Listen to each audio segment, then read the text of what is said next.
effectivement, les ingénieurs, donc, dans ces pays, les femmes ingénieurs sont libres. Ils ne sont pas libres. Pour dire que lorsqu'on veut promouvoir la femme dans le métier d'ingénierie, il faut comprendre qu'il y a aussi les autres qui disent que c'est la culture burundaise. Et surtout donc, la famille s'attend toujours à une femme, à une fille et d'avoir une famille. Ils s'attendent, même si ce n'est pas chaque fois évident. Et donc, pour dire qu'au moment où on aura à faire la promotion de femmes dans le métier d'ingénieur, il faut comprendre aussi qu'il y aura des autres changements qu'il faut gérer, comme on le voit dans ces pays développés.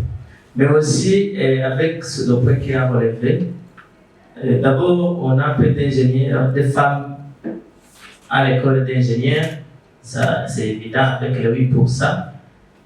Le fait de ne pas y aller, d'une part, il y a aussi donc, cet aspect de finalité. Moi, j'ai fait l'école d'ingénieur, je connais beaucoup de femmes qui n'ont pas voulu donc intégrer le domaine parce qu'ils voient ça que c'est un peu difficile de se déplacer chaque fois, de passer des mois et des semaines sur le télé, donc à laisser les enfants à la maison. Ils préfèrent ne pas vraiment intégrer le secteur, même si ils ont été à l'école d'ingénieur. Donc, en ce qui concerne mais chaque fois, il y a quand même des solutions. Là, on peut coupler ça avec une solution un peu appropriée, adéquate. Et comme on l'a fait dans les pays, comme vous l'avez dit, dans les autres pays, il faut des programmes spécifiques d'accompagnement des femmes de l'école à l'intégration sociale, à la vie familiale, donc les accompagner. Sinon, nous restons toujours avec des barrières qui presque ne se terminent pas vis-à-vis de notre culture burundaise. Mais toutefois, il y a ceux qui réussissent en intégrant non pas seulement le domaine de l'ingénierie sur les activités d'exécution sur le terrain, mais plutôt il y a les autres qui intègrent le domaine dans les activités d'études, donc dans les bureaux d'études. Là, kimaze kuba muri conception ya société y'ubuvuzi secondaire umengo nta mpamvu yo gushaka ingufu numvise les deux hommes bagize intervention bavuga ngo biragoye concilier la famille et une carrière exigeante d'ingénieur, une carrière scientifique. Nibyo ntibyoroshye mugabo moi je pense que c'est possible. Je suis la preuve que c'est possible. C'est vraiment possible. Dieu c'est une question de planning et de savoir où le mwanya n'iki priorité. Kubera naho est-ce que umuntu ahebye icyo yakunda kugira ngo agire icyo société ishaka. Acaho une vie de frustré, c'est pas bien. Kandi ibindi bintu aho ubuzima bugeze. Je ne pense pas que les familles changent. On va le plus la vie change, le monde change. C'est question de planning, c'est question de valoriser carrière. Elles ont le droit d'avoir une carrière. Nous avons le droit d'avoir une vie de famille. Nous avons le droit d'avoir une carrière et une vie de famille. Vous savez que les rôles zitandukanye hakabaho différence liée à planning. Peut-être nimba les hommes bashobora kwiparuta bar le soir ou akamenya ko avuye ku kazi ko atahakora ibyo muhira. Mugabo c'est question de planning, c'est possible. Merci. Kijanye n'inyubako, les violences basées sur le genre nyinshi tubonamo ni les exploitations bisexuelles. Tuvuze les exploitations bisexuelles birafatira cyane mu bijyanye no gutanga akazi, aho usanga kumbure abakoresha bagira bati wewe je vais profiter ya stéréotypes qui sont liés au genre zijyanye n'uko bafata umukenyezi ngo ntacyo ashoboye, agaca avuga ati mubwira ndaguha akazi rero nawe turabanza kuryamana, kaba exploitation bisexuelle. Ibindi bijyanye na harcèlement sexuel mu majambo, mu ma message, kubera icyo twobanza tukongera kwibuka nuko nkuko bamwe benshi babivuze c'est un domaine qui est vraiment très masculin où nous voyons beaucoup de gens qui sont sur les chantiers, ce sont des hommes. Sauf que ubu biriko birasa nk'ivyevuriwa dusanga les ingénieurs turabona naha même la jeunesse d'aujourd'hui yuko bariko bariga ayo mashuri bien que le pourcentage reste très faible.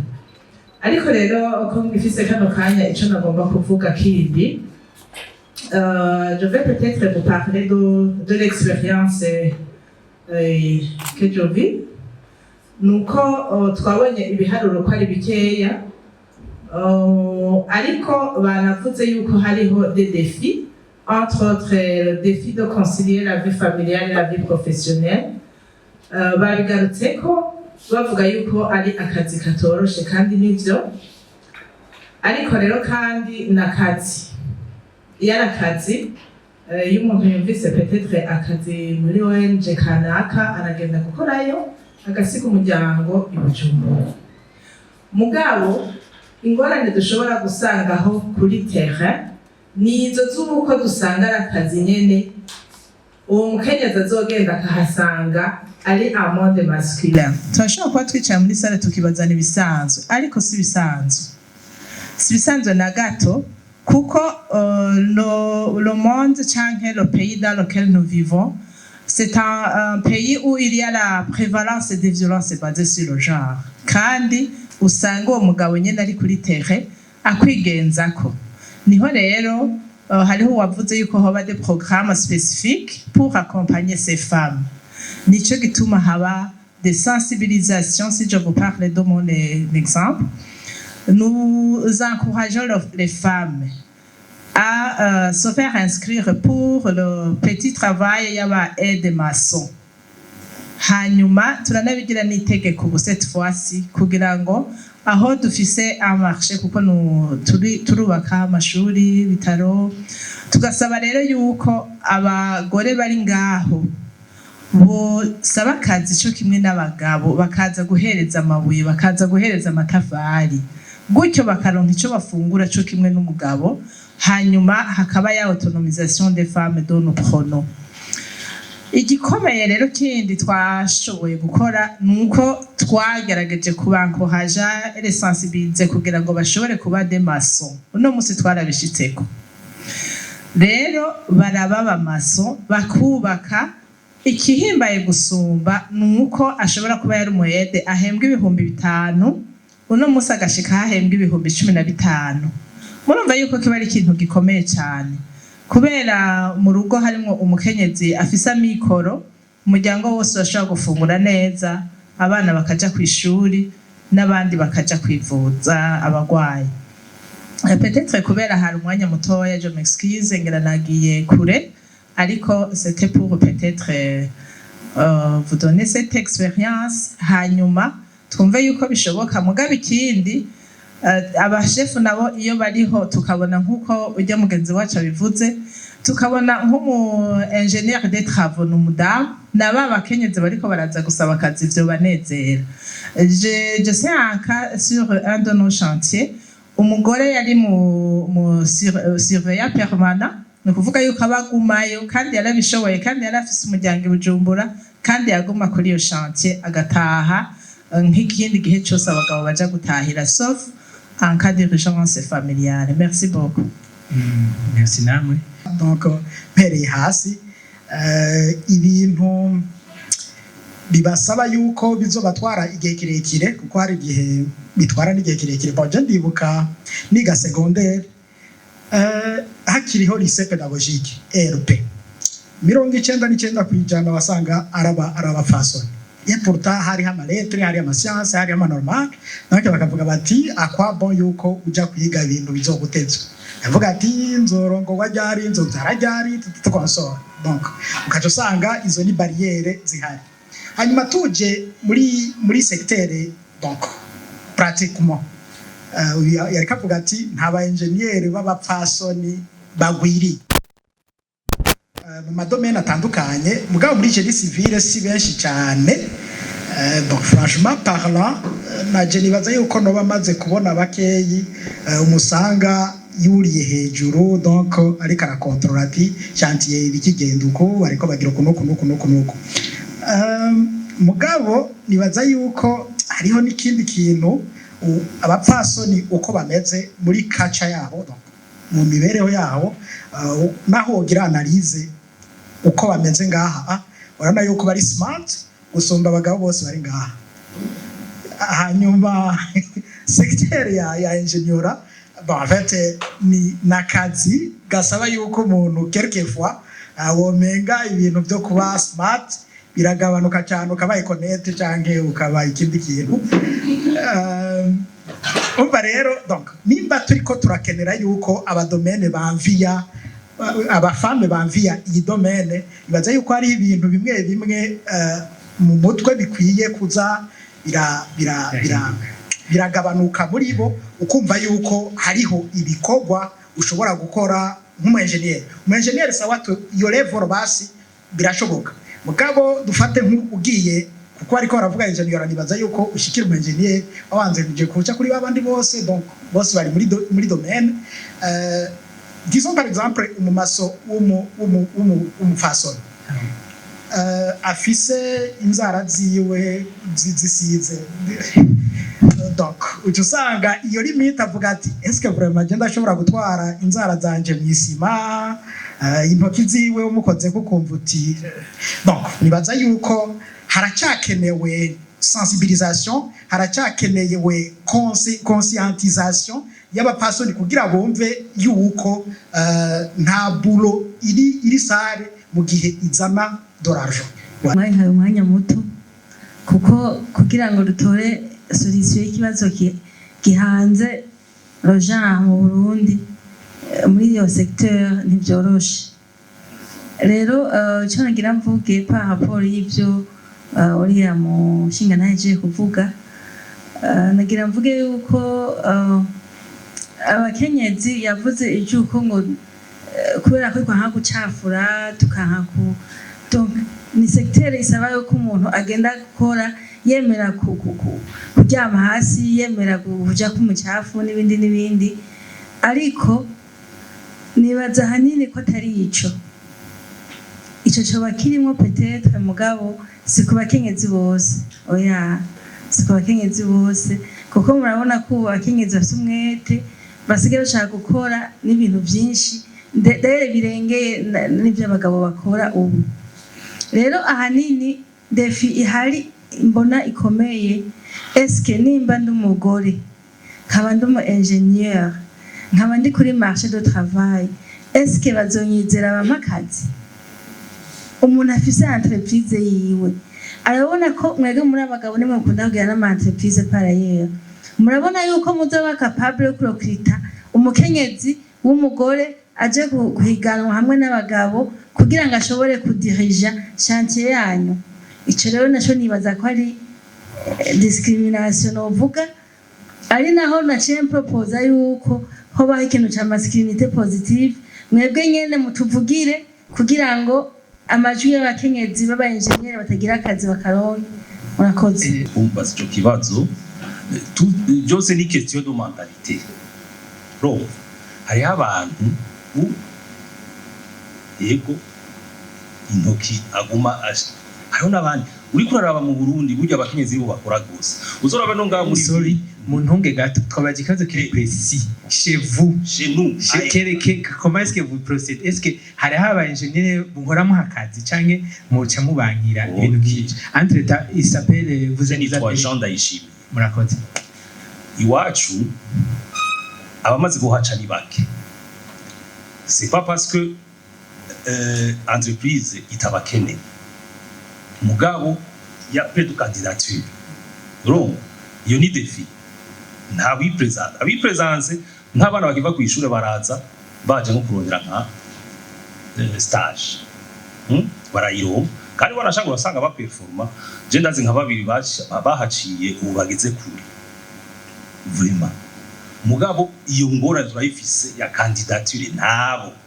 Nka babiri umunyakigari. Professionnellement nta carrière professionnelle usanga bafise benshi kujya ujya mugenzi yabivuze araja muri domaine de l'ingénieur mugabo ugaca usanga carrément il a dévié yagiye gukora ibindi bintu donc wowe ntushobora kumuha akazi ata expérience professionnelle afise niyo ni kintu bibabaze kwanza barondere nabo nyine bishiremo barondere iyo ntuze l'expérience professionnelle ico nico kintu ca mbere giha akazi muri domaine de l'ingénieur nta kindi si tu as de l'expérience tu es candidat c'est tout.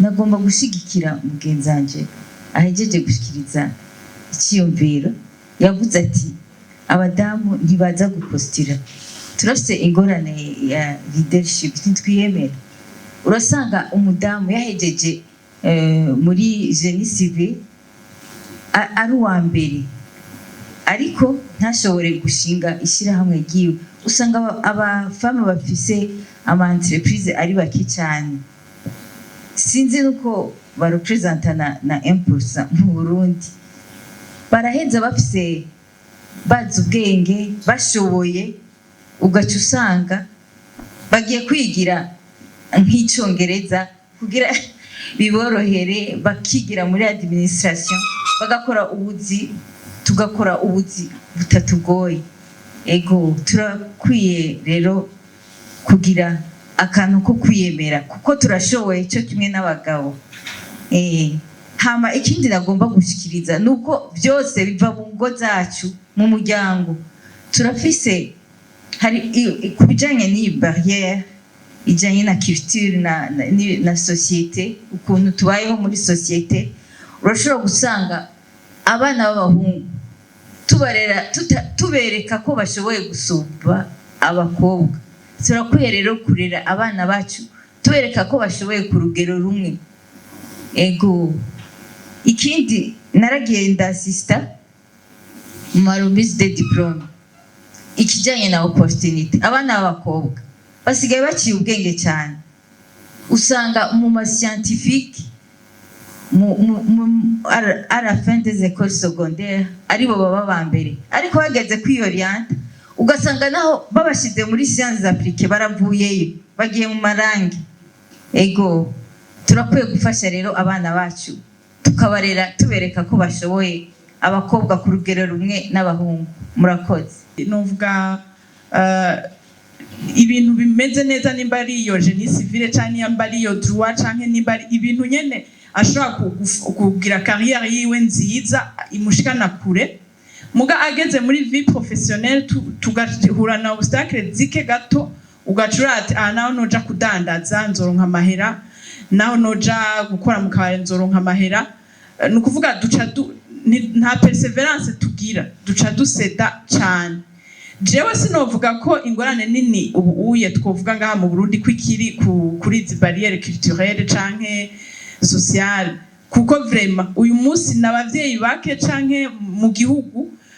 bagifise ivyo vyiyumviro ko umwana w'umukobwa atacashoboye mugabo kubera ko dukura tutabona novuga modèle bimwe bavuga ati bega ceux qui ont réussi muri carrière kanaka izo métier d'homme umugore cyangwa umukobwa yashoye kureisisa agaconcilier la vie familiale la maternité n'akazi professionnel ninde urumva no kuvuga ngo na wa mushinga ntahe wiwe araraka avuga ati kugenda kuri iriya chantier mu cankuzo imisi yose uzotonda ahantu usanga bagabijana uri umugore umwe hakagira 18h ntashobora apa nukutavuga ngo ntamurekuye amufitira n'impuwe akagira ati mbe azova ari muzima ho hajya ahantu avec na situation igihugu kiba caraciyemo hanyuma hagaca hongeramwo ico bahejeje kuvuga bati ntibapostire wewe ni wibaze chantier ko abantu amajana ngahe harimo abagore babiri canke batatu urumva wewe umwana wawe na wewe uragenda ukarabuka uvuga uti banzura indegato atari kure udashaka ko atera intambwe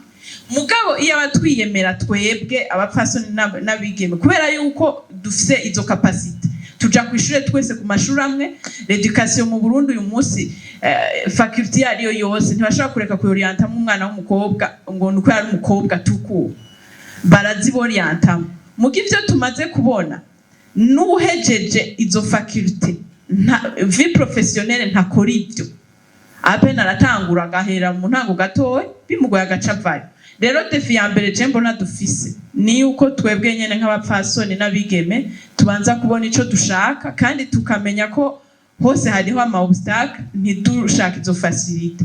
Iyindi defi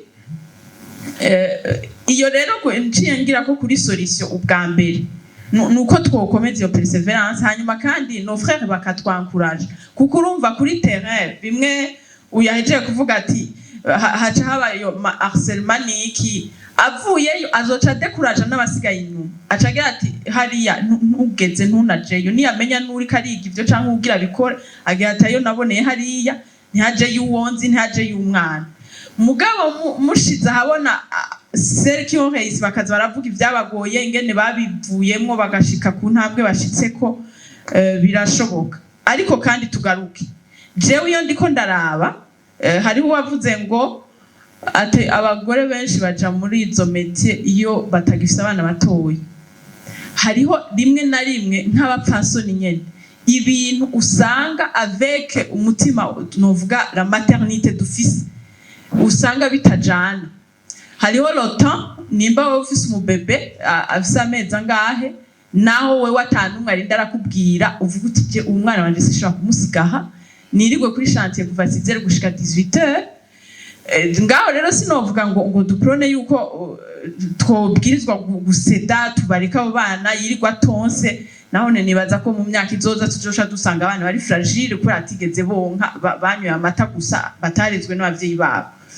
Ariko ntibitubuza kuko uyu munsi hariho n'abatwara ku kazi. Hariho abantu benshi jewe nzi iyo ugiye kuri terre usanga akora bene ubwo buzi, aramutwara akamushira mu biro n'umubone akantu hajya akamuryamika hariya abagiye muri pause akururuka akagenda akamwonsa umwana agakura neza, umuvyeyi agakora na wa mushinga ntaye wiwe akumva neza yuko atamuwe na zimwe kuko byose bimeze neza. Rero ni question d'organisation mugabo igaruka kuri twebwe abapfasoni cyane cyane nitwe tubwirizwa gushiramwe ingufu kugira ngo ivyo bihere.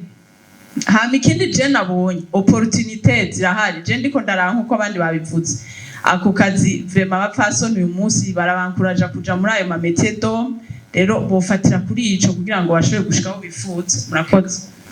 Jack nibaza ko les filles ou les femmes bivanye n'iyo migenzo ihari mu Burundi uca usanga ata conscience de soi afise. Donc muri FIAD twebwe umva turasensibiliza les jeunes filles guhera muri secondaire yukugira bensite izo domaine de l'ingénierie kandi aussi baraboneka amatemwanyanje ariho muri FIAD baruzuye aba ingénieur civil bajya bose bashobora kuduga ku ma etage baruzuye karibu muzaze kuraha. Hama ikintu nibaza ama opportunité arahari gusa nuko hariho n'ayandi ma société ushaka gusanga badavaloriza umugore nko ku kazi, ugasanga nk'umu boss ugasanga nka poste ugasanga nka poste dufate n'aba ingénieur bakeneye kubaka inzu, umu boss agaca avuga ati iyi poste nshaka kuyishira ko umugore kuko abagore nk'ubu niyo yagenda agatwara inda akazi kazoca gahagarara. Nivyo rero bagenda barahagarara ko mugabo il y a des femmes très courageuses, hariho abagore turi courageuses naho batoba ari benshi mugabo bazoza turiko turagira sensibilisation barahari badashobora guhagarika akazi ngo nuko ngo bagiye ngo mubiki oya. Murakoze. Byari jewe nohava mvuga byinshi kuko nkoze kuri terrain imyaka myinshi, naho bavuze ngo ntibarabona umuntu ngo ariko aradirija chantier sinzi ngira jewe kuva 2009 ndi kuri terrain nakoze mu mashansi atandukanye nahereye mu myonga muri irrigation drainage donc muri myonga kuko nagize general hama ndaja no mu mazu mu mabarabara nibaza ko nta amashansi menshi ndamaze kuyakoreramo rero ariko ntibyoroshe kuko utanguye gusaba akazi d'abord abantu bakubwira ko umudamu ntashoboye jewe naragerageje ndensista mugabo nari nkiri demoiselle sinagwagira mariage aho ntibyagoranye kumpa akazi ariko mu nyuma maze kuba umudamu uwo nagiye gusaba akazi yambwiye ngo nukuri abadamu nukuri sinumva ko noha akazi umudamu genda mubwira nti gerageza ungeze nivyanka nta kibazo zombwira ati akazi kanje ntakushoboye hama ntahe mugano babwira ko akazi twakoranye neza kandi duheza chantier neza ibiranatuma asubira no kunyizera twamaranye 9 ans tuko turakorana amashantier atandukanye rero ico no kwankwaje abadamu bwaco mwavuze ngo cyo gucafura vraiment urashafura ubwira gukaraba muri weekend wibutse ko oja gusenga canke ukaja mu rubanza hamwe n'abandi d'abord nzokwibuka ko n'ijipo ibaho bayambara donc urabona umugabo nyene karema ariko ntaco bitwaye n'ubuzima n'akazi kandi birahimbaye gusa ikindi kintu mwavuze ikintu cyo korana n'abantu b'abagabo haraho usanga nyene umenga bariko bivanye na ngira navuga gute culture ngene twakuze uri kuri chantier umudamu rumwe abagabo ni benshi hari abashoferi hari abatwara mu mashini hari donc tusa n'abagabo ukaca usanga uri umwe usanga vraiment umenga hari usanga umenga bariko barakuvuga none urya kora wenyene none urya ariko ntacyo bitwaye jewe vraiment ntacyo nta ngorane n'imwe nukuri je uzankuhaje n'abana bacu tubashireyo ntaje bisaba ariko barakura ahandi ugira ikibazo niyo ubaye uri enceinte twaranyegeza ko dufite inda warabinyegeza ku buryo ugera kugira uko ubyare kugira ngo ntibakwirukane muri entreprise donc batangure kubona ko uriko ukora nabi kubera uri enceinte utari kurabanguka utari kuragire twaranyegeza vraiment jewe navyo abana bane ndi kuri terrain bose wambere afise 14 ans wanyuma afise 4 ans rero nta ngorane nimwe nagize ukuri no batera intege turashoboye nta nakimwe tudashoboye umudamu agwara cyo kimwe n'umugabo ko yogwara umwana nawe agwaye umugabo aramutwara kwa muganga akamuvuza simpaka donc mucamo menye ngene mubaho n'ubuzima kuko turondera ubuzima tutaguma turondera mu biho no kuri turabishaka. Murakoze kuduha ijambo. Nitwa Mukeshimana Marie Goreti, ingénieur muri génie civil en construction muri ministère des infrastructures. Mwakoze gutanga akakanya kuri iki kibazo. Numvirije les interventions ici et là, ubamwe bavuga ati umudame umuntu aguma asa neza. Umwuga nawo wa engineering ukaba ari umwuga utuma umuntu acafura. Nibaza ko dufashe nk'abadamu baba bashoboye gushika kuri urwo rwego rw'umu engineer, d'abord iyo faculté bayijamo kuko bafise umuhamagaro, bayijamo kuko bumva by'ukuri ibyo bintu naho byoba bigoye bashobora kubibamo, kuko burya ntushobora gufata intumbero ukavuga ati meze étude universitaire ndazoriense muri iki kintu utumva ko by'ukuri wifuza kugikoresha. Ego irevre babivuze, hariho abaheze iyo faculté bagiye mu buzima busanzwe ugasanga kumbure bahuye n'aka kabazo canke kariya bakadeviya nyene bakaja mu buzima bworoshe, ariko ntitwobigeneraliza kuri bose, tubigeneraliza kuri bose kuko madame ahejeje kuvuga yavuze ubuzima yabayemwo. na twese nibwo turimo kandi nibwo twabayemwo mugabo ivyo turimo uyu munsi kumbure twabishitse ko kuko twarose soutien yaho duca baba muri abo b'amasosiyete bashoboye gutanga akazi babibiki ni ukuvuga mu Burundi hariho ikibazo dufise mu mitwe y'abantu kubaka n'ivy'abagabo. Ibyo ni ibintu bisanzwe bihari ko mu mutwe kubaka n'abagabo. Hariho n'intu zavuga ati nta mugore yurira inzu ikiva ibintu nk'ivyo. Ivyo rero ntibirahera mu bantu muri abo batanga ubuzi muri abo bakira abaja gupostira ntibirahera ugasanga rero umudamu kenshi aragize iyo handicap nimba apoje kandidatire yiwe uyu munsi aha akayipoza hariya bakamorojeta akumva ataye ingufu zo gupersevera kugira bandanye. Muri ivyo rero twe tukavuga tuti nibumve ko n'umudamu ashoboye malgré ubwo buzima ategerezwa kubamwo hanyuma bamugeze nimba ari umudamu apostiye bamugeze hanyuma mu mitwe y'abo bantu badukurira hejuru nabo nyene bumve ko umudamu bashobora kumuha ikibanza kandi akakidefanda muri iyo domaine. Ibyo biragaragara kuko nababwiye twese turafise aho twaciye naho tugeze kandi umwuga turawukora gose kandi nta cyapfuye. Mugabo kandi ntitwodeha kandi nkuko babivuze ko kumbura usanga tutikonsidera ngo twumve ko dushobora gukora ibyo byose abagabo bashobora gukora. Kubyara turabicamwo mugabo n'ubuzima nk'ubundi. Madamu ngaho yavuze ati hari urashobora nimba ari bigusaba ukadugana umwana n'umubone mugabo akazi ukagakora.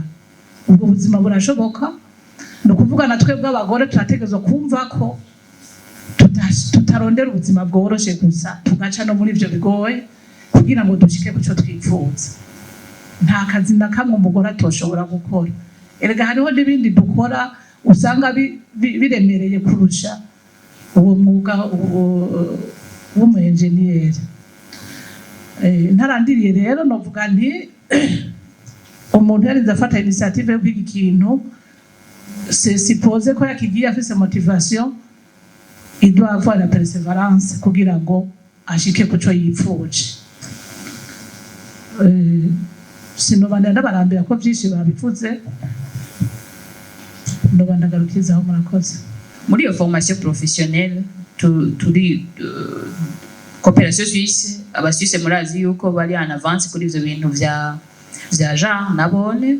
Hanyuma twe muri abo bajene duforma ugwaruka rwinshi cyane nka fazi imwe y'imyaka 4 turashobora gusohora abarenga 4000 hama kandi muri abo 70% bategerezwa gukora akazi n'imiburi buri bagiheza kandi turahayisisa nos indicateurs.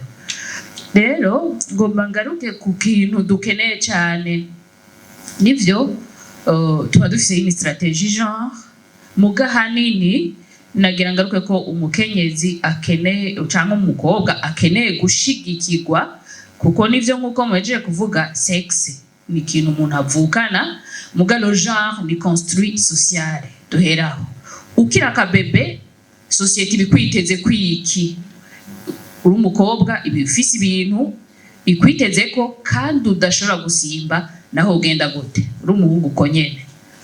Hanyuma nagomba mvuga ahubwo aba femme ingénieur mbere natwe twese ni ukwifelicita kuko turaba rescape. C'est vrai si muri architecture gusa cyangwa muri ingénieur ubundi société burundaise ishaka umukenyezi mu rugo gukora les travaux de ménage. No si burundaise gusa nibura yabageze kure j'ai compris yuko hari ivyo gufashanya udukorwa twimuhira abagabo iyo etape ntibarayishikako nuko arico gituma tuvuga tuti uriyemera mugabo haragera igihe ukavuga uti none wa mwana ko ari mutoya nije ntegerezwa kumwosa ndabigenze gute ndamujana ku kazi barantaho. Abashaka kuvuga ko muri experience twakoze ego turasensibiliza abo jeune fille n'aba jeune femme haba hariho benshi bifuza ku mutima iyo métier à connotation masculine iba menuiserie iba maçonnerie twe dukorera kuri niveau ziri hasi kandi ho vyarashobotse ntivyonanirana kuri niveau y'aba engineer kuvuga iki experience rero twagize naje nagize mu chargé de programme kandi njejwe ivyo vyajana na inclusion sociale za 50% turazishika ko pe muga bisaba effort nyinshi bisaba ko dusensibiliza non seulement les jeunes femmes muga n'abavyeyi babo n'abagabo babo muriko murantahura toute la communauté expérience ça réussit kubera haba yo changement de mentalité expérience rero ikibabaje icerekana yuko tukikeneye sensibilisation twese changement de mentalité kandi bitegereza kuja kuri au niveau politique no kuvuga ko umuntu akiri umukobwa akaja muri uwo mwuga araronka akazi pe muri iyo communauté tuba twasensibilije mugani yagenda kugira mariage mu yindi commune batari sensibiliser nibikunda aca subira kugira za ngorane no kuvuga iki abakobwa sikuva ko batinya cyane muga batinya kudeseva ico societe ibitezeko abagore benshi barademisiona kubera harcèlement ku kazi canke incompréhension mugabo baba batinya ko babashira ko etiquette umugore qui se défend bien ku kazi contre ce harcèlement bamwita gute nta wuzi connotation mu kirundi bamwita ingare suko nivyo rero nukuvuga iki hariho wavuze masculinité positive d'accord muga harakenewe nizo accompagnement zose kandi zitegerezwa kuja au niveau stratégique nukuvuga ko toutes les hariho des bonnes politiques une bonne stratégie genre mugabo ntibiraba institutionnalise ni kwa konde mwariko muravuga ntabigisha muri université baba engineer tusanga aho baba dame suko nukuvuga turakeneye des références turakeneye des mentors femmes muga nabo bazoba accompagner muri za mesures d'accompagnement na za promotion kugira bashike kuri iyo etape société batahure ku kazi babatahure no kuvuga toute la communauté ibe sensible gutyo nibazaho naho ncanja kuri etape yuko les femmes baba rescapé mwa parvenir gushika kuri iyo niveau nivyo ni habe plaidoyer non seulement bon kuma entreprise oui muga cyane au niveau stratégique tukoze kuri structuration ya ministère yacu ifise en charge le genre ni ya nyuma hatangura solidarité nationale droit de l'homme hariho n'ikindi kintu sifise appellation ni ya nyuma hama uravye ijya portefeuille yose ucusanga ija gukorwa ku ikintu gitoya navuga ko iyi ni secteur imwe ariko mumenye s'inscrit muri global no kuvuga turakeneye changement de mentalité turakeneye accompagnement simbije gatoyide accompagnement tugirira twebwe abagore batoya bo mu mihana bajya bashaka formation professionnelle abafise utwana dutoya on les prend en charge baratuzana muri formation hakaba abagarde bébé on en tient en considération gutyo tuba tumiye muri formation continue nahone abafise utwana baratuzana nukuvuga ko namba muri programme dushobora kubikora une fois institutionnalisé n'igihugu n'izindi appui zobikora gutyo tukevoliwa hakaba iyo changement de mentalité kandi hakaba nizo mesures d'accompagnement twobishika commerce ego umukiri ngaho nashanda babaze ko kuntu ni naco kibazo nyamukuru twari dukeneye kumva mu ba prenanshage yabo garde yabo bana mu ba prenanshage mu kuti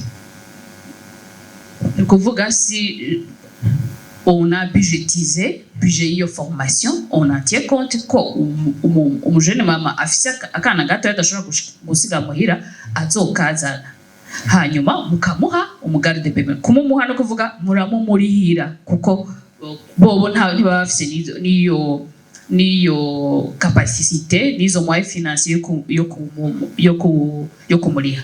Peut-être pour la femme ingénieure juste akeneye ko ku kazi bamwemera ko ako kana kiwe kajanayo we warashobora no kwirihira umubone ariko arubaka umubone afise akana nga ashirako amatafari abiri aza konsa gutyo nyene. Bien sûr na ma mesure d'accompagnement ashobora kubaho. Ikindi ni mesure d'accompagnement mbega mu maseminaire hoho ntago bakwiye aussi ka yideclare ko afise akabebe ati baze kaze sinzi urumva ni mu madomene tukwiye kujyamo même tous les types d'activités kubera nk'ubu iyo tuyikorera nk'ari muyinga tukamara iminsi 5 urumva sinzi mbega mu ma mission de travail bon il venait de général est-ce que naho nyene muri apprenage nko bari nka misibere nka ruguru ego cyane ego no kuba beneficiaire ni nkuko ahanini ni pratiquement ego ni nkuko niyibereye Bujumbura barazanana n'abana babo ego ni muri sens c'était un très bon exemple ngiramuvyumvise ego cyane ko twitwo bigirira aba partenaire natwe ntitubivyigirire. Je personnellement nahereye muri ONG local abo bana bose na baronse ndi muri ONG local ngiye kuri terrain natwara abana banje. Voilà. Économique, c'est de l'argent, c'est pas social. J'ai vu ces organisations par exemple, c'est un exemple. Natsindiye marché yo kubaka hôpital runaka pour un montant comme ça. Tout ce que je dois faire c'est pour minimiser les coûts. Kuko ibyo ndiko ndakora c'est pas le social, c'est pour gagner quelque chose. None zombira ko nzoja kwangaja maso mama avec l'enfant ndamurihirije muko muravuga hari umwe yo kwangaje umugabo ataza kusaba ima dépense. Il faut parler de la réalité. Ntigikunda kuko namba no kungutsa miliyoni 10 kuri marché yanje cyanza kunguka 5 sishaka kugikorera kwico. Ngomba gusaba murabe ingene mu rondera ingene mugira renforcement des capacités kubijanye na masculinité positive. Umuntu ya amaze aba champion muri masculinité positive ntashobora kugira ivyimviro nk'ibi twe benshi bafise nk'ibyo uwo mushinga naye jeje gushikiriza. Nagomba gusaba habe ikintu cha masculinité positive kibe renforcé mu gihugu cyacu kugira ngo tubone gutera imbere kuja mu iterambere kujana twese mu iterambere turi hamwe atawe dusize inyuma abagabo n'abagore twese atawe dukumiriye. Ico nico nagomba kucanza commerce kacinda kubaza ikibazo kuri ico nyene masculinité positive. Mwavuze ngo abadamu bari baba ingénieur bafatwa nabi ku machantier ambega na société ibafata gute ainsi de suite. Ivyo byose kubganje nuvuga ko ari aval. Mugabo le problème ntiri muri aval ni muri amo. Umu ingénieur umudamu yaparvenye kuri iryo shuri ari vocation yiwe ntawamwe myakazi ko ari umudamu pas du tout. Kandi baza ko wiyumva afite confidence ahageze arabikora akazi bakakamwongera. Mugabo le problème ko muvuga ngo ntibasaba ubuzi ni bangahe. Vous avez parlé de 8%. Mushaka basaba akazi abahari baragasaba. Uriko uravuga masculinité positive. Ahari abavyeyi benshi. Mbega abana banyu mubarira gute? Kubera ko umuhungu yuri imeza agakoroka umubwira félicitations umukobwa acumbwira ngo mpore. Hari question ya fragilité. Wowe uzorera umwana w'umukobwa umubwira yuko ari fragile. Ni wataha 19 bikoko bizokujya. Taha sezere. Mbwa umuhungu ushaka kuzeminwe ntangorane. Akora nico kintu mu mutwe. Akumva ati jewe vraiment singana na musaza wanje, jewe ntacyo nshoboye, jewe ndi faible, jewe mba amakiya menshi murambabarira entre parenthèses. Hamageze kuvyiga, ageze kubikora azovuga ati bijya bintu ni ibintu biri big strong, sivyi wanje n'ivyo barya abagabo. None yo masculinité tahereye mu ngo muza kutubwira ngo turashoboye mutabitubwiye tukiraba. Tumenye ingene turira abana bacu tubereke ko bose bashoboye ku rugero rumwe. Bashoboye ku rugero rumwe. Ibikorwa umukobwa akora n'umuhungu abishoboye. Ibikorwa muha umwigeme. tubarere kumwe. Vuga ngo ngo buri entreprise ngo umugabo ngo apostiye ngo hamwe n'umugore muri ibyo bikorwa bikeneye inguvu ngo tubone ko twoha akazi abagabo. Burya n'abagore barashoboye, muzorabe kuri terrain abagore barakora ibikorwa byinshi no muri communauté. Turiko turagendagenda turabona ko abadamu barashoboye, barafashije ingo nyinshi muri ibyo bikorwa nyene by'iterambere. Ibyo nyene bisaba inguvu, abadamu barabishoboye. Ego murakoze cyane. Navuze kirakomeye kuko twaba twabibonye entreprise kugira ngo yemere kudepansa kugira ngo itange facilité ku mudame biragoye. Ariko rero naza ko amasolution asa n'ayatowe nk'abari muri za production muri projet za Banque Mondiale na hehe, naza ko babizi hariho ikintu bita evaluation donc d'impact environnemental et social. Iyo hariko haraba iyo abantu bagomba bagere mise en œuvre de projet, hakaba n'ikintu bita plan de gestion environnementale et sociale. Iyo rero ivyo bintu kugira ngo bishobore gukunda nuko haba le plaidoyer, ibintu bikaba au niveau programmatique.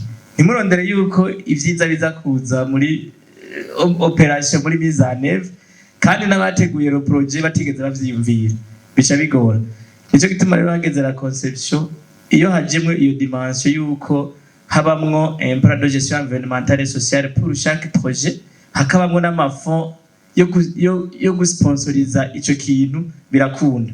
Mugabo watanze marushuka cugenda kubisaba mu entrepreneur, je nibaza yuko amatante yawe ari kure kugira ngo azoshikweko. Bisigura yuko rero nivyo zoko turavuga n'ibintu byose, il faut quand même toujours penser à la base no muri education kugira ngo umwana aze kwimvira iki engineer muhe mwankuraje akiri mutoyi. Nayo bamwereka yuko ibiharuro bigoye, science ku mukobwa bigoye, naho ababitora aguma yumva ubwoba. Murakoze.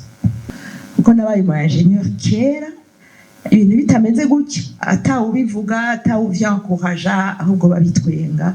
Ni kuvuga ngo byinshi narabitravershije kandi ndabona imihinduka. Nashaka kugaruka ku cyo madame yavuze muri Swiss Contact, gisa n'igirigito ariko arico gikomeye kandi arico abantu bakwiye gutangurirako. Ni ikintu kijanye na changement de mentalité. Ntidushobora gutangurira kubakira ibintu ngo kubera ngo mu organisation mu ONG bo babigira gutya tutaheye kurera kuva muhira, kuva mu bavyeyi, deja n'abavyeyi bashobore kwankuraja no gushigikira uwo mukobwa ariko arigira ayo mashuri. Ni ikintu kidasanzwe cyane. Ariko nimba ivyo bihugu biteye imbere hari haho biriko birashika, nk'uko madame yatubwiye ko mu ONG aho yakoze bagiye bamuherekeza bamushigikiye, bifise aho vyatanguriye. Kandi c'est normal ko twebwe dushatse kubiproja mu bunyene haraba amadeba no guharira. Mugabo sinzi umuntu yigeze kuvuga ngo ibintu vy'ama formation kuri masculinité positive no kuri estime de soi ni vyinshi byo kwigisha, ariko duheraho. Ariko nimba abandi barabishoboye natwe tuzobishobora. Ubu muri kino gihe muri iyi minsi hariko haraba amaplaidoyer kwegera ababishoboye, amabanki kutegura ne fût-ce que une chambrette aho umumama ashobora kongereza umwana, aho umubone aramutse amuzaniye umwana ku kazi bataza barirukana uwo mubone ngo mbega uyu nawe ari kuhakora ikaha n'ababebe. Uronka naho wongereza umwana, uranka naho ukamira ayo maberebere ugashira mu ibibero bakamushira. Mu mabanki bariko barabitahura, nimba barashizeho amasanitaire, amatoilette, nibashireho n'ico cumba c'abavyeyi, kuko uyu munsi umuvyeyi aja kongereza umwana muri toilette, aja gukamira muri toilette. Iryo si terasoni. Ariko ko amabanki ariko arabitahura, nibatangurire kuri ako kumba. Ntitubasavye guhemba umuyaya, ntitubasavye kuriha transport y'uwo muyaya amukura muhira ngo amuzane, ariko nico kibanza decent kihabe. Birashoboka. Murabe ivyo bihugu biteye imbere vy'aba musulman, hari ahantu namwe mutarabona icumba c'amasengesho. Si icumba c'amasengesho, hari ico cungura directement kuri rentabilité ya entreprise. Non, ngo ico cumba kirahari, kirimo na moquette. Ngo barazi que l'équilibre et le bien-être y'abakozi babo izotuma baba plus rentable. Ni kuvuga nawe we muri banke wangajije abakenyezi kubera compétence, kubera amadiplome, kubera ivyo bashoboye, bofre bien-être, bofre ico bakeneye, sinuvuga ngo nico bakeneye pour leur plaisir. C'est vraiment pour l'éducation des enfants de la nation. Amashantiye manini dufate bijya bishantiye binini biriko birubaka za obereza handi na ma entreprise akomeye tubasensibilije barashobora kuba des modèles bagatangura hajya kuri kijya gishantiye kinini iruhande hakabaho aka maternelle gato bajya abantu n'ivyo bakuta amahera wapi ni espace ubashiriraho ntoyi n'umuntu acunga abo bana n'umusenyi abana bakiniramo pointre abana bakaba hafi n'ibintu bito mugabo bibwirizwa kugera aho bitanguriye dutangure tuvyigishe basaba bishoboye ayo ma entreprise makuru tubanze tubivugane n'ababitahura bamaze kubona hanze ingene bikorwa ariko tugira aho dutanguriye mu gihugu cacu. Merci. Nimwe bakonsili tubwa mbere muti dutegurire plan, wewe arazana iciyumvire uko ayishaka, nimba no musi turiko turadebata kuri isi pourquoi pas ne pas proposer muti il est vrai ipa yanyu ni nziza mugabo iruhande yuko twubaka ayandi mariye d'aisance, pourquoi pas aho abantu abavyeyi bashobora kongereza abana. Nibaza yuko murabishoboye kuko na muri espace yakuzaniye umwubakiramwo urashobora kumuproposa imetero kare zikeyi abavyeyi bashobora gukoreramo kuko babizanira mwebwe isifi yuko umwereka uti birashoboka muri iyi espace uko wayinzaniye. Ikindi nagira ngaruke ko malheureusement uwo muri solidarité yagiye mugabo nibaza yuko naho twebwe turiko turabivuga mugabo amategeko dusanzwe tugenderako code du travail y'u Burundi est-ce que ivuga iki ku mupfasoni yibungenza, ivuga iki ku mupfasoni yonsa, est-ce que baramuha iyo valeur y'ubuvyeyi kuko nimba ari umuvyeyi il faut reconnaître ça ba kare wavuze ngo defi yo kwibungenga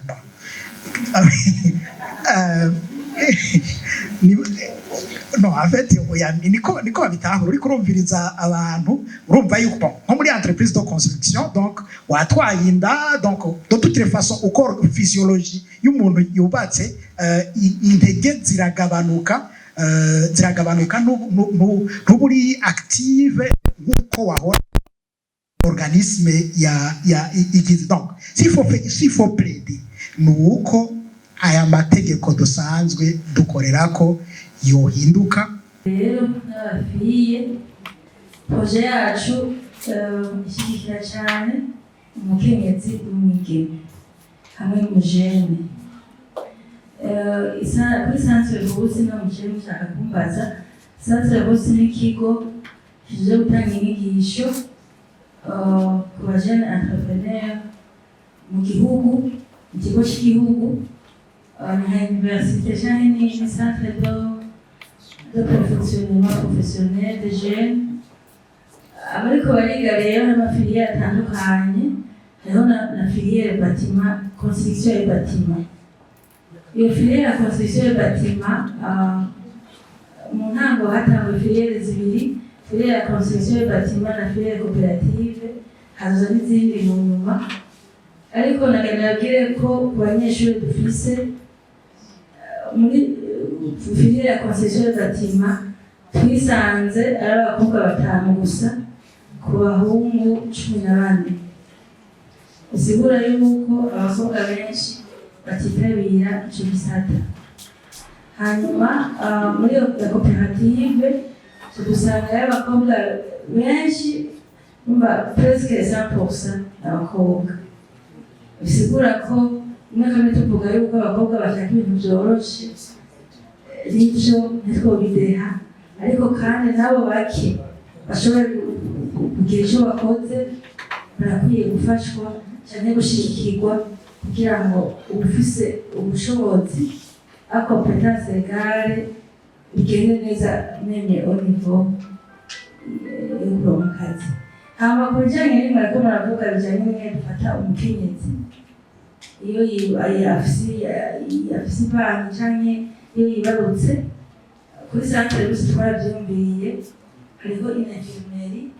Iyo infirmerie ifise ivyumba bitandukanye, ni ukuvuga ko hariho abo kuzofasha tufate nk'umuntu agira ingorane ku kazi, nk'umukenyezi agize nka force push canke menace canke ikindi kintu ari ku kazi, twaravyumviriye ko canke nk'umukobwa afise defect douloureuse akaronka ntaruhukira, twaravyumviriye ko canke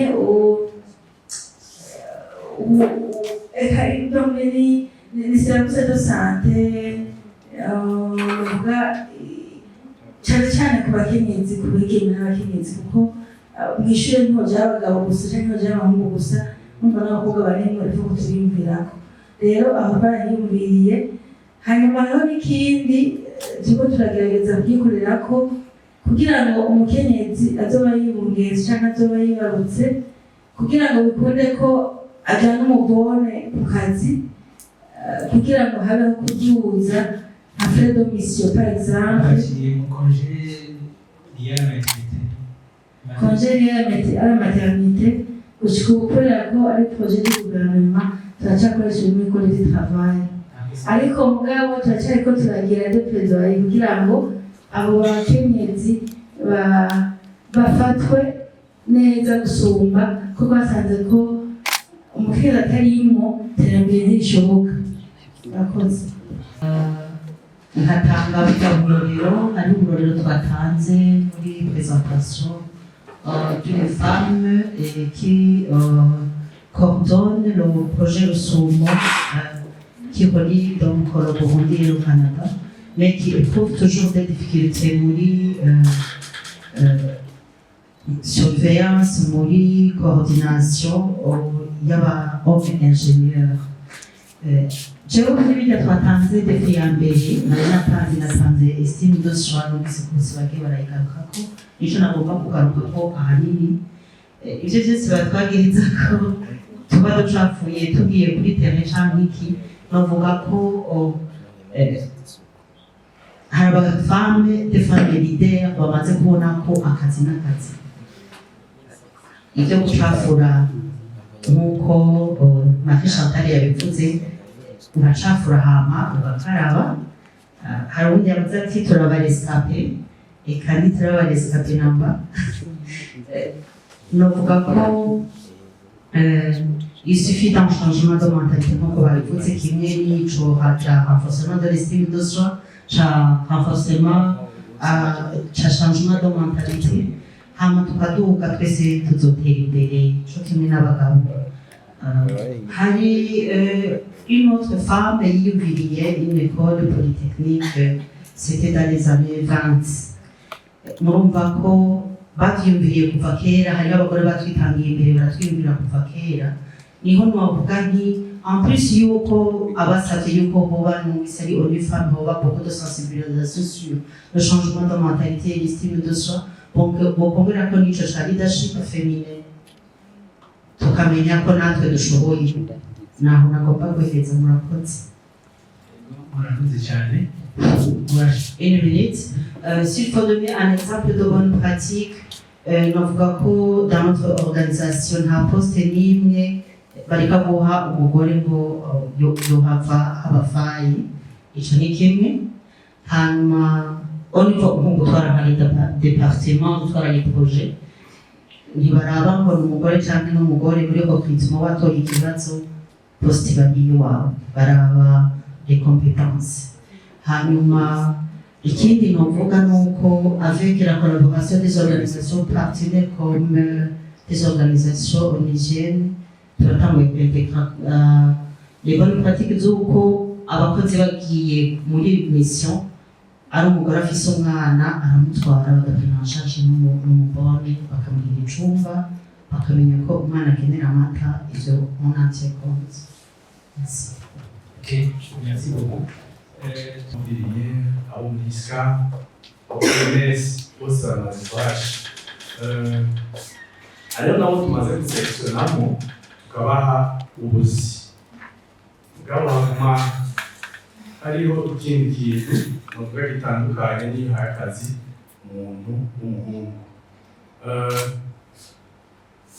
barakora neza cyane abo bakobwa iyo ari umukobwa hariho amashansiye usanga aba ari ingufu aribo tumaze kumenya kandi bakagenda bagakora neza mugabo uko kuntu nabo bariko baratera imbere akaronka ibimubeshaho abandi bahungu nabo nyene baba bamubona baca bamuba hafi amakuba kubwira ikibazo gica kiba ni iki nuko iyo agiye muri ico kintu co gutangura kwibungenga canke kwibaruka uriya akazi aba agahagaritse yari wo mwanya mwiza wo kugira experience mu kazi kiwe mugabo ni wo mwanya nyene nawe aciye ahagarika akazi we wari wamushimye wari wamutoye n'abantu bari fidele abantu b'abadamu kandi rimwe na rimwe usanga bari intelligent nubwo ikintu conyene ndobarapurusha conyene kimwe bafata amadesisiyo batevye bareka kwiyumvira umwanya muremure urahazungurutse utari disponible areka kuvuga ati desisiyo sishobora kuyifata narinze guca kuri nta ico mugabo ni ikintu gisanzwe nta muntu yobihora umuntu naho umwanya wabo bitwa ko wogirira muri iyo experience nico conyene mbona kitari ciza kuri bo baca batakaza uwo mwanya bagaca baja muri ivyo bindi je novuga ndamaze kuba akazi abashikana batatu abafasoni mugabo bose bihera akavuye murangira z'abaciye muhatiza nimaze nk'imyaka 14 ku badamu batatu harimo n'abandi mugabo kino somba des ingénieurs mugabo kuri domaine ya ingénierie abamaze kuhaca ni batatu ugeze gusubira kubarondera along kubera uba warabashimye usanga bameze nk'uko babivuyemo batakiri muri iyo domaine soit abagiye kwikorera ibindi by'ubudandaji abagiye mu bindi bya administration n'ibindi bitandukanye aho ugasanga cya kintu cari kumutunga neza wari umwinzeho kandi wamushimye yaragihebye aho ni kuri kote imwe hanyuma cagaruka uravye nka bagiye bakora nk'amayitide bakanduremantare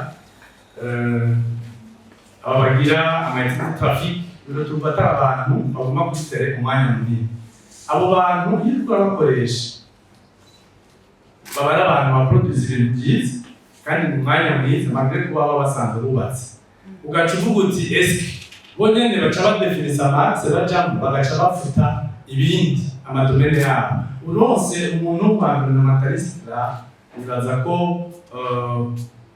arabo dusanzwe dukorana na agent turi kumwe na societe y'abakozi abo bose birotumva baca babandanya akazi kabo neza kubera iki nuko urabarungika ruguru kuri ca kintu mwagarukana ingorane n'aho bageze kubyara n'aho bafise uwo mubebe kubera iyo etude ariko arakora arashobora kuyikorera muri iyo surveillance ariko arakora hari umuntu w'umwanduramentaliste kubera atonda 2 fois la semaine arabishobora niba hageze ikintu kimufatira atapla usubira ku murongo rero nkankuraja mvuga nti babandanye bamenya yuko naho umuntu aba agiye muri uwo mwanya wo kwibaruka ntate umwuga wiwe abandanye izo domaine kuko tuguma tubakeneye nk'uko abo turagira tugejeje nabo nariko ndabwira nababwiye ni umuntu uzibona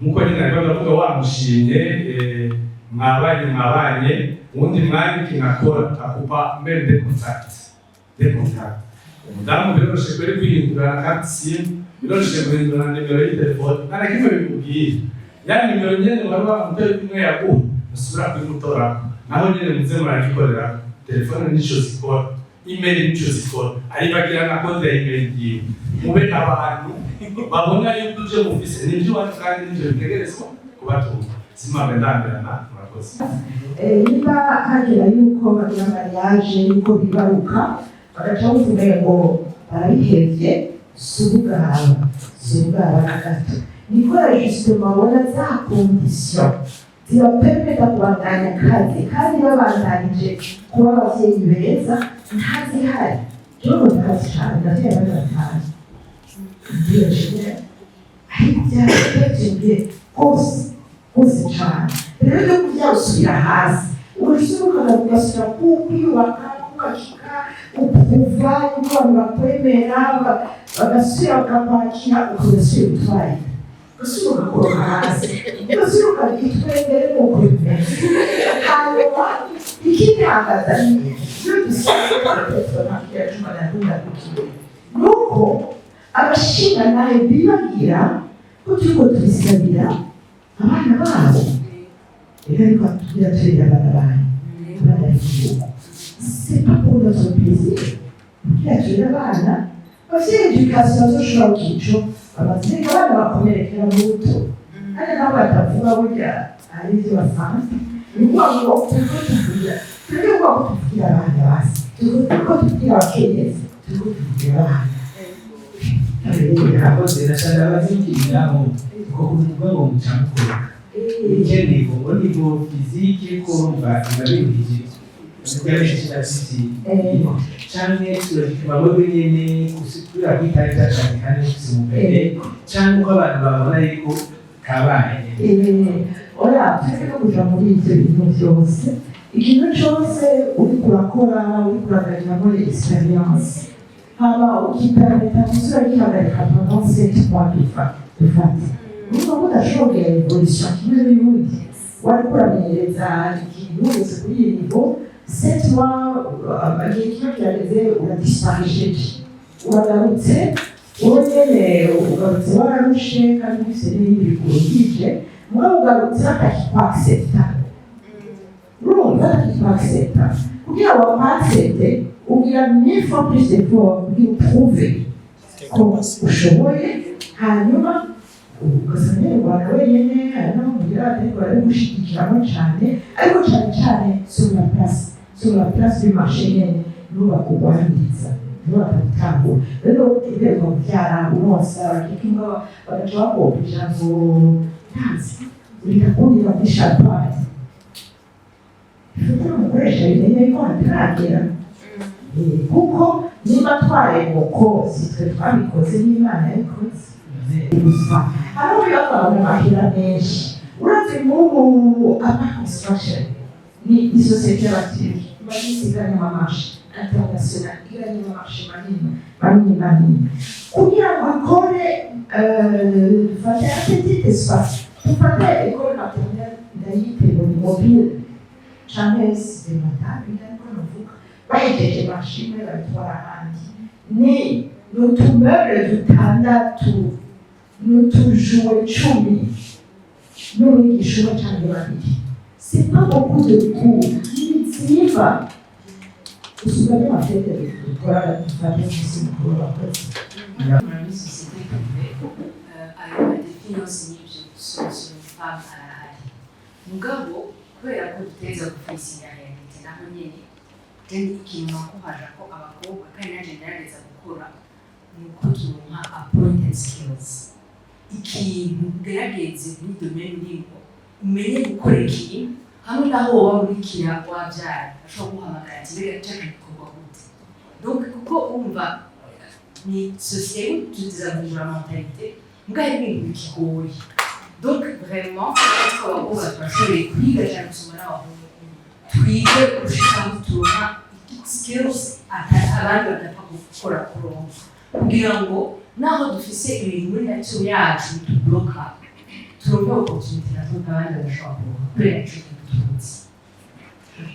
turiko turavuga ahanini birabona ko iri sante umukenyezi mu kwezi kwabo n'ibyo mugabo n'abafamu bamaze gushikira nivo ya leadership canke kuja mu maposte de direction kubera iki mudatangura abakenyezi bagenzi banyu muri izo poste ivyo abagabo bakora namwe n'ivyo mukora naho kuvuga uti kubera iki yataye kana wewe uzi gukora izo waza ni wana jewe ku kijanye n'ingene ingufu dushira kubigeme paraporo y'abagabo canke abahungu tugabwe na mbere ikintu dukora mu byo dufise comme mission ni gufasha urwaruka rwahejeje amashuri kugira stage de 6 mois mu entreprise ahuye n'ibyo bize kugira ngo bashobore kuza bashatse gukora akazi ibyo rero tubimaze n'imyaka 10 irenga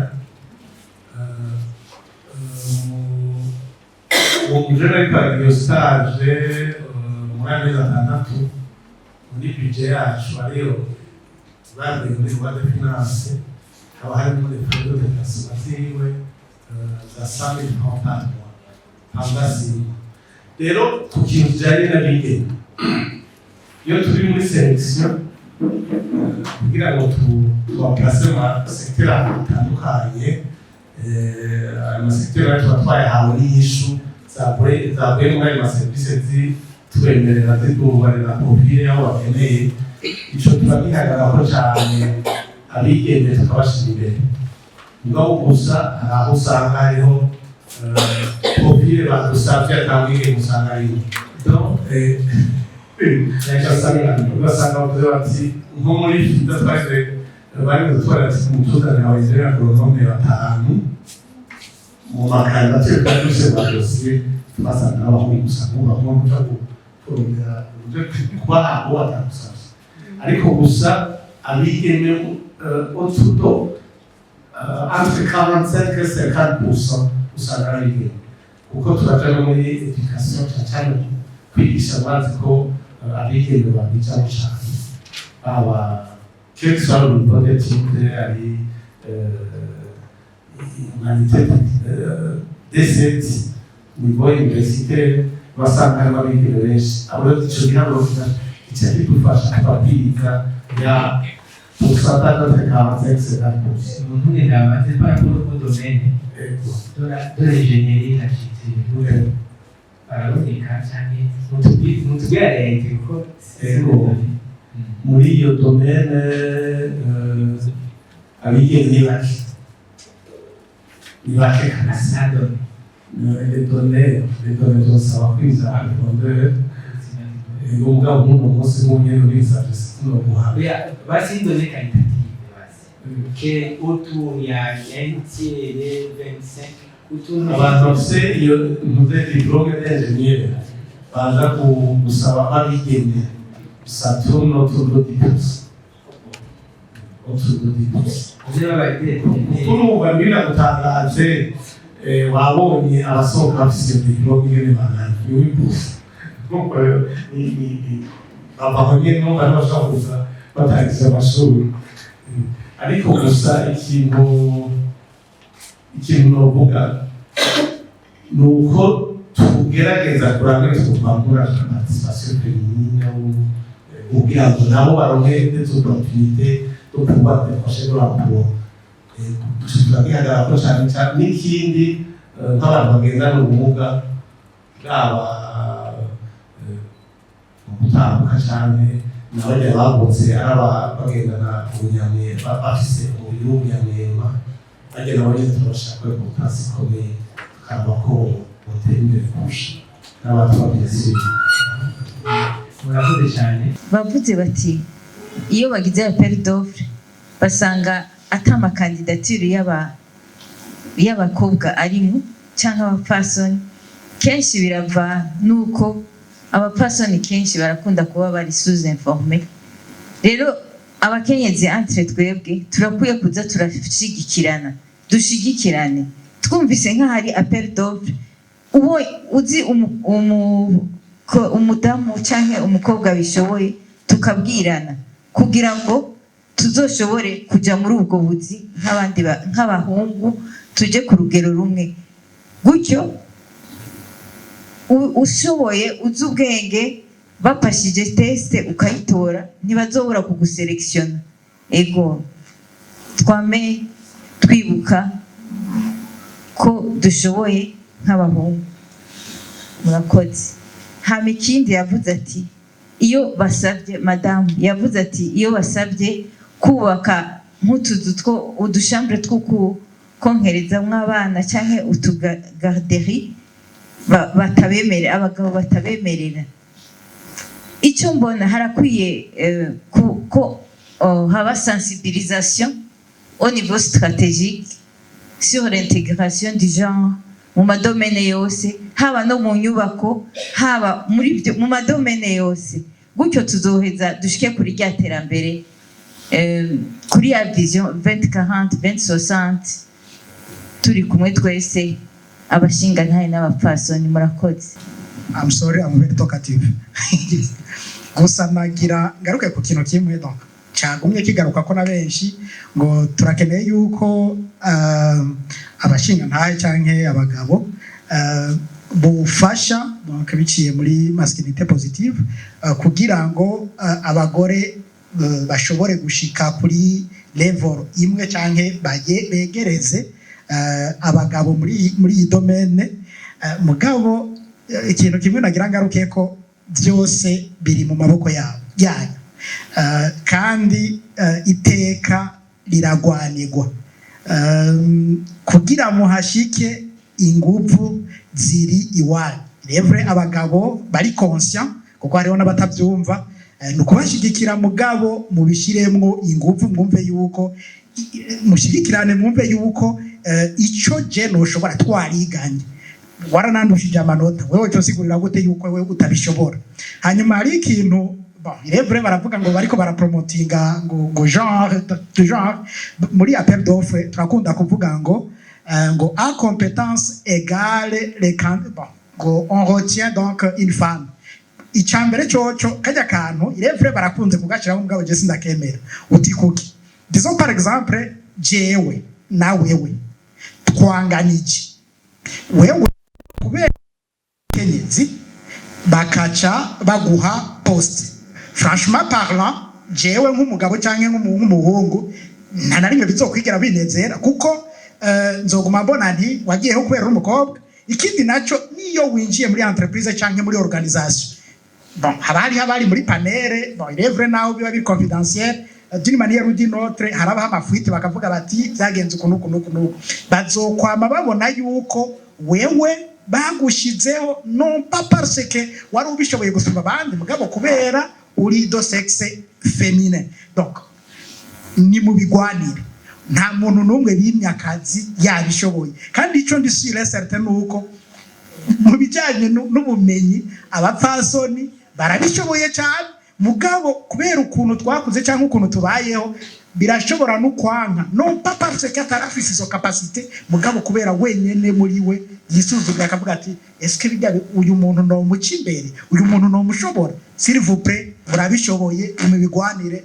muzobishikako. Ukuntu tubigenza muri six contact kugira twankorager les mesures d'accompagnement no kuvuga za équité zo gusahiriza abafasoni.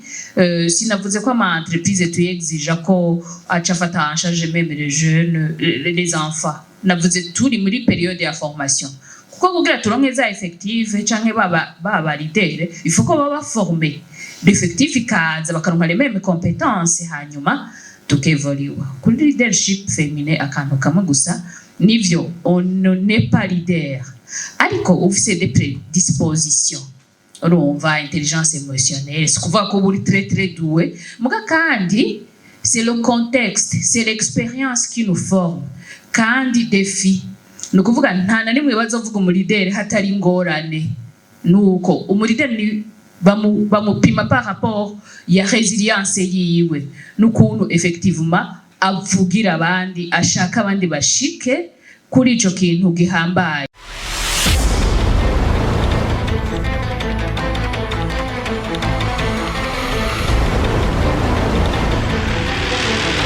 Uyu munsi nous avons des rédacteurs bicaye muri twebwe bariko barandika ama article menshi uko muri ngaha muzoronka revue uko Evrard yabitubwiye ama intervention yose yabaye yose azoshikirizwa ndetse n'abayashikirije.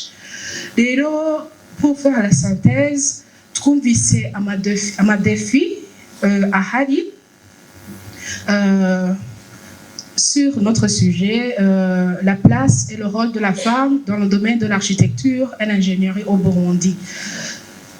Novuga pour la synthèse mera hasi kuko bavuze ikintu defi ihari yukungene une jeune fille aregwa kuva akiri muto kuva akivuka bikagera aho novuga bimukurikirana mu gukura kwiwe.